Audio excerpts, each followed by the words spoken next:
Et nous sommes de retour au plateau pour la suite de cette émission. Nous abordons notre troisième sujet. Nous parlons à présent du Ghana. L'opposition appelle à une grève et conteste le fichier électoral. L'opposition ghanéenne, surtout le parti NDC, le Congrès démocratique national, le National Democratic Congress, a appelé à des manifestations ce mercredi, manifestation contre le fichier électoral qu'il juge corrompu au Ghana, alors que le pays se prépare à aller aux élections générales qui se profilent à l'horizon. Très bientôt, le Ghana et les Ghanéens seront appelés donc à aller aux urnes pour surtout des élections présidentielles où l'NDC a présenté encore un candidat, l'ancien président John Mahama d'ailleurs, qui est candidat encore à cette élection.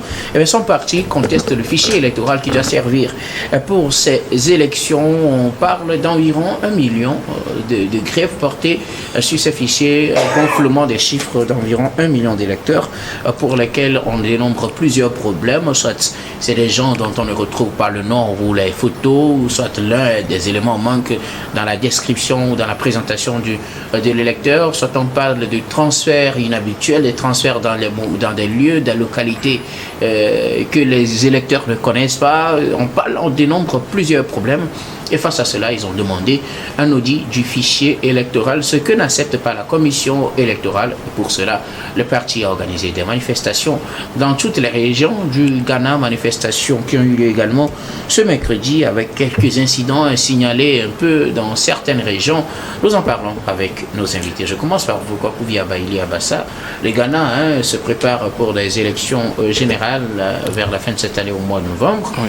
Et pour cela, les partis politiques se préparent. On sait que l'un des éléments qui fait souvent problème quand on parle d'élection, c'est surtout le fichier électoral. Et cette année, le Ghana aussi s'illustre des manifestations pour réclamer un audit du fichier électoral, ce que la commission électorale, pour le moment, n'accepte pas. Oui, le Ghana veut nous servir un plat qui n'est pas du tout correct. Le 7 décembre, on aura l'élection générale au Ghana. Et effectivement, le parti de John Dramani Mahama, l'ancien président du Ghana, Mahama, oui, réclame un certain nombre, son parti réclame un certain nombre d'éléments à la commission électorale. Ce n'est pas forcément au parti au pouvoir, mais à la commission électorale, dont on porte la grève sur 1 million d'électeurs qui, soit c'est fictif, soit des gens qui sont déjà décédés, qui se retrouvent encore sur le fichier électoral, des gens qu'on a déplacés, c'est-à-dire qu'on a fait des transferts sans leur consentement, c'est-à-dire que vous vous inscrivez par exemple à Koumassi, votre nom sort au niveau du Haut par exemple, et là c'est une situation quand même, si elle est vraie, elle est réelle, ça va vraiment entacher la crédibilité de cette élection qui se profile à l'horizon. Il faut dire quand même que le Ghana, depuis 1990, aucune élection n'a été apaisée au Ghana. Les élections sont toujours émaillées de violence, de fraude, qui ont toujours été dénoncées. Je me rappelle de l'élection, par exemple, de 2020, où il y a eu des attaques dans les bureaux de vote, où il y a eu des tirs même de balles réelles. Mais ce qui est bon au Ghana, c'est que quoi qu'il en soit, très rapidement les gens se retrouvent pour essayer de trouver de compromis pour quand même arrêter l'hémorragie le plus tôt possible. Ça arrive souvent au Ghana et c'est celui qui a la maîtrise des partis politiques au Ghana, c'était l'ancien président J.J. Rawlings qui quand même est une personnalité. Une personnalité très respectée, que quand il y a une situation, il appelle les deux parties, il appelle les protagonistes à aller très rapidement à la table de négociation pour trouver vraiment de l'apaisement. C'est vrai que cette manifestation qui a été lancée pour aujourd'hui, le 17 septembre, a été vraiment observée dans toutes les régions, les 16 régions du Ghana. C'est vrai qu'à des endroits, il y a eu des altercations entre la police et les manifestants passage notamment à Koumassi, où les gens ont cassé des vitres de la commission électorale, sont rentrés dans les bureaux pour saccager les bureaux de la commission électorale, et la police a usé de gaz lacrymogène, un peu plus de force pour essayer de maîtriser, c'est le mot même utilisé par la police ghanéenne, pour maîtriser ces manifestants, et au finish, on a constaté que les manifestants ont été maîtrisés. Donc il faut dire quand même que le Ghana n'est pas exempt des violences avant, pendant ou après les élections. Chaque année, il y a toujours, chaque période d'élection, il y a toujours ces problèmes au niveau du Ghana, mais il maîtrise tellement la communication qu'il n'aime pas faire sortir ces éléments au niveau de la presse, sauf les réseaux sociaux qui les ont trahis un peu ces dernières années. Et en plus, il y avait quand même un élément tel que je viens une grande personnalité, dont Djidji Rawlings, qui parfois, si la compromis ne passe pas, il passe même parfois par des compromissions pour que l'image du Ghana soit sauvée. Et malheureusement, NDC et NPP, ce qu'ils nous avaient servi en 2020, se répète aujourd'hui, malgré cette belle image que le Ghana présente à l'extérieur. Aujourd'hui, nous sommes en train de voir vraiment quelque chose qui se profile à raison. C'est vrai que NDC a fait un certain nombre de revendications, donc il demande à ce qui est le dit du fichier soit fait et que ça soit rendu public pour que les gens puissent vérifier que les noms, là où il y a les noms, ou bien on a créé un nom, on prend le nom de quelqu'un, on prend le prénom d'une autre personne pour en créer un fichier où on ne met pas la photo, mais ça fait partie d'un électeur. Ces éléments-là soient corrigés et que, comme on appelle, un élément soit mis en place pour un mécanisme de dialogue soit mis en place pour que les gens puissent échanger, pour qu'il n'y ait pas manipulation de vote. Donc, ce sont des éléments, entre autres éléments, que le NDC a réclamé. Donc, je pense que cette situation, vraiment, si le Ghana peut trouver encore une autre personnalité comme Djidji Rawlings, je pense que cette situation peut être maîtrisée rapidement. Merci beaucoup à vous, Kokovia Baili Abassa. Prosper Abouklou, manifestation au Ghana, manifestation pour dénoncer le fichier électoral qui doit conduire à ces élections de début décembre en 2024, élections surtout présidentielles qui doit mettre fin justement au mandat du président actuel, le président Akufo-Addo, qui finit 2 mandats, mais son parti fait face à d'autres partis, dont celui de l'ancien président, le NDC, d'ailleurs, qui réclame un audit du fichier électoral, raison pour laquelle le parti a demandé des manifestations ce 17 septembre. Oui, vous savez ma position sur les élections. Elles ne m'ont jamais intéressé parce que ça fait gaspiller assez d'argent au moment où, comme on appelle le pays, il y a quand même de pauvreté, mais nous sommes dans la tradition et ça, c'est ce qui se passe, ça se répète à chaque fois. Vous savez, il y a le parti au pouvoir qui est contesté par l'opposition, et il y a toujours un parti de l'opposition appelé chef de file qui prend donc toujours les rênes, et ça c'est un combat politique. Je ne dirais quand même pas que le NDC est le rival politique direct donc du NPP. Donc ce qui veut dire tout simplement que pour contester tant soit peu la légitimité du NPP, parce que John Akufo-Addo, oui, en partant va positionner surtout un dauphin pour pouvoir maintenir son parti dans le rythme donc électoral et reprendre le pouvoir. Donc il va falloir chercher surtout des subterfuges pour pouvoir contrecarrer, ce qui veut dire tout simplement que on a toujours été ainsi dans le cas pareil où on parle toujours de ces problèmes-là, fichier électoral gonflé, un certain nombre de choses, comme on appelle, en demandant l'audit du fichier.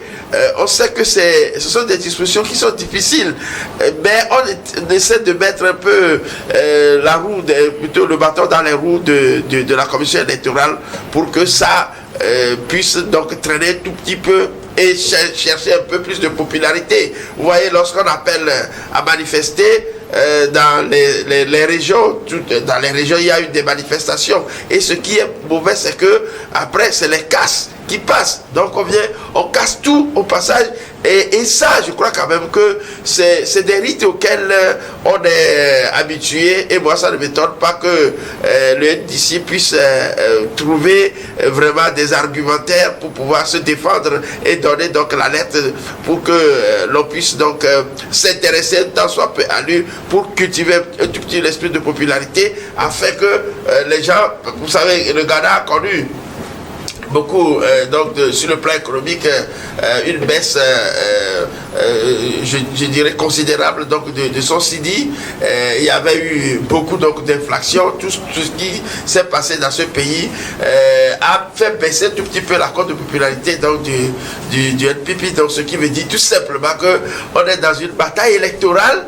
Il va falloir trouver les voies et moyens pour pouvoir ramener un tout petit peu l'électorat vers soi. Et moi, je crois quand même qu'on est dans cette stratégie. Quand vous lisez les chefs d'accusation, enfin les manquements relevés, allez-je dire, vous allez voir que ces manquements-là ont été toujours relevés par les oppositions, pratiquement dans tous les pays à la veille des élections. Donc pour le Ghana, ce n'est pas une particularité. On est tout simplement dans la tradition. Et comme cela se doit, on va attendre donc de voir. Les Ghanéens savent que tout ce qu'on demande là, tout ce que le NDC demande, si vraiment ça doit être fait, je dirais tout simplement que ça a un coût très élevé. Donc vous préférez qu'on garde le fichier comme ça? Je dis... Puisque là, bon, la commission électorale, pour apporter de l'eau à votre moulin, la commission électorale pense que ce n'est pas la peine qu'on fasse un audit, que c'est des petits problèmes qu'on pourra vérifier et qu'on pourra régler avant le jour du scrutin. Mais pour le NDC, rien ne garantit qu'on pourra le vérifier et régler le problème avant le jour du scrutin. Donc il faut un audit pour que le problème soit traité, que tout le monde soit d'accord avant qu'on aille aux élections. Ah oui, on ne sera jamais d'accord. Ce fichier-là sera traité. Je crois que la commission électorale aussi est dans ses droits, est en train de faire son devoir. Vous savez, c'est ce que je dis, ça a un coût. Donc je crois quand même que, moi je ne sais pas si le fichier est crédible ou s'il ne l'est pas. Mais je crois que le NDC dit qu'il n'est pas crédible. Voilà. Mais quand vous allez vers le NPP, on va vous dire que le fichier est crédible. Ouais. Donc c'est des contradictions qui sont là. Et à cette période électorale, on a toujours ces contradictions qui font quand même le débat autour donc de la question électorale. Alors, Louis Kamako, nous assistons à des manifestations ce mercredi au Ghana. Le NDC réclame un audit médico-légal, c'est comme ça que même il appelle, un audit du fichier électoral parce qu'il pense que le fichier est gonflé d'irrégularités et pour que tout le monde soit à l'aise pour aller aux élections, on réclame cet audit. Sauf que pour la commission électorale, il n'y a même pas besoin d'aller jusqu'à convoquer un audit pour vérifier tout cela, que les irrégularités que le NDC a signalées sont des choses qui arrivent fréquemment et qu'on pourra les traiter et régler le problème avant qu'on aille aux élections. On n'a pas besoin d'un audit. Pourquoi refuse-t-on un audit? C'est la question qu'on se pose et c'est justement ce qui a suscité ces manifestations. Et aujourd'hui, le NDC a déclaré que même s'il faut convoquer le Parlement pour que les députés obligent la commission électorale à opter pour un audit, ils le feront. Vos analyses? Oui, d'abord, ce qu'il faut dire, c'est que le Ghana est en plein pied dans une crise préélectorale et ce n'est pas la première fois, je crois que quelqu'un l'a dit, et c'est devenu malheureusement une culture au Ghana cette dernière décennie. Et donc c'est désolant parce que quand on parle du Ghana, le pays est considéré pendant longtemps comme un modèle en démocratie, pas seulement parce que c'est un pays anglophone, mais juste parce que au moins ce qu'on souhaite dans nos pays respectifs, il y a au moins l'alternance au sommet de l'État à chaque 5 ans. Et donc pour les uns et les autres, c'est des choses en réalité qui font que le Ghana est un État démocratique. Et donc à l'époque, les élections ne sont pas aussi contestées que ça. Mais sauf que ces derniers temps, comme je le disais tout à l'heure, c'est devenu presque une coutume dans ce pays-là. Et aujourd'hui, la question qui est encore au centre des débats, c'est justement la question du fichier qui selon moi est un problème de l'œuf et de la poule dans l'organisation des élections en Afrique, parce que à chaque fois qu'il y a les élections, je pense que c'est ce fichier électoral là qui est pointé du doigt, le fichier que les gens qualifient de fichu, et donc on en est là avec les argumentations sorties par les opposants ghanéens.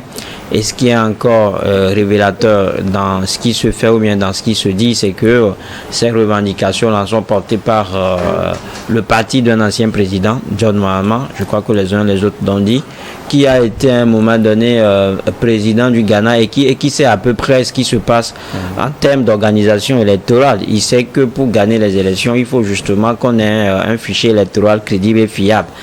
Et si ce n'est pas ça, ça veut dire que la crédibilité et la transparence du scrutin dépend justement du fichier électoral. Mais quand vous voyez aujourd'hui la manière dont ce fichier est décrit, je pense que les dés sont pipés pour que au sorti de cette élection-là, on ait également des élections contestées et que la manifestation s'augmente ou bien que la manifestation reprenne du chemin au lendemain du scrutin. Donc je parle que c'est des opposants qui sont en alerte, qui veulent justement que les choses soient organisées de façon équitable pour qu'il y ait une transparence et pour que le véritable gagnant soit proclamé au soir des élections.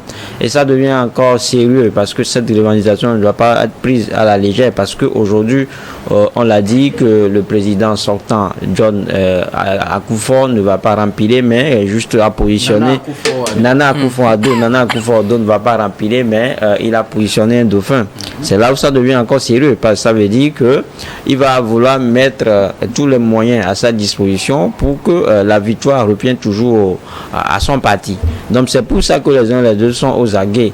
Et donc je crois que malheureusement, quand on voit la situation, c'est un bras de fer qui s'installe entre le pouvoir et l'opposition, parce qu'on a remarqué le non catégorique de la CENI qui disait qu'il fallait juste entre guillemets rafistoler les choses pour aller vite. Et aussi il faut le dire, c'est-à-dire que ce que demande l'opposition, ça va certainement prendre du temps, ça va peut-être impacter sur le déroulement du scrutin, ça va faire que la date du 7 un audit, si on veut faire un audit en bonne et due forme, je pense qu'on a besoin au moins de 12 mois, c'est-à-dire qu'on va raisonner en termes d'années pour que tout soit épuré. Ça va prendre assez de temps. Ça doit prendre assez de temps. Il faut où les gens ont pris des jours pour quelques jours justement pour la situation justement. C'est que la situation est décrite, c'est-à-dire que tout est mélangé, c'est un mélibello, c'est-à-dire que vous êtes à Koumassi. Des experts peuvent le faire un peu de temps. Mais ça prend justement du temps, parce qu'on disait qu'il y a des morts qui également se retrouvent en fait sur le fichier électoral. Il va falloir étudier tout cela et les épurer. Et donc ça va certainement prendre du temps. Je pense que c'est pour cela que la commission qui va justement organiser ces élections-là trouve que ce n'est pas possible. Mais qu'à cela ne tient, je pense que ça ne doit pas être une excuse. Si nous voulons organiser des élections transparentes et crédibles, on va falloir justement mettre tout en œuvre pour qu'au sorti du scrutin, les gens ne crient plus au vol, les gens ne crient plus au scandale, et que à la fin, le perdant puisse appeler le gagnant et le remercier pour en termes de fair play. Voilà. Merci beaucoup à vous, Louis Kabako. Un dernier mot rapidement. Oui, il faut dire que cette élection qui s'annonce, notamment l'élection présidentielle entre Mahamoudou Bouabian, qui est le dauphin de Nana Akufo-Addo et John Dramani Mahama, les étincelles qui s'annoncent a commencé déjà en 2018, au moment où Mahama même avait nommé certains éléments de la commission électorale où Nana Akufo-Addo avait contesté. C'est là où les deux partis sont devenus dos à dos, et c'est ce qui se décide jusqu'alors. Et il faudrait dire quand même, pour une élection au Ghana où on porte de grief sur un fichier, c'est-à-dire on déclare 1 million d'électeurs de ce fichier suspect. C'est difficile quand même d'accepter ce fichier pour aller à une élection. Il faudrait quand même que les deux parties se retrouvent rapidement. C'est-à-dire que les deux protagonistes se retrouvent rapidement pour trouver une solution avant que cette élection n'ait lieu. Comme ça va donner, ça serait un gage d'une élection apaisée. Merci beaucoup à vous tous pour vos contributions. Nous allons marquer une nouvelle pause, puis on reviendra tout à l'heure pour la dernière partie de cette émission. Dernière partie que nous allons bien évidemment consacrer au Togo.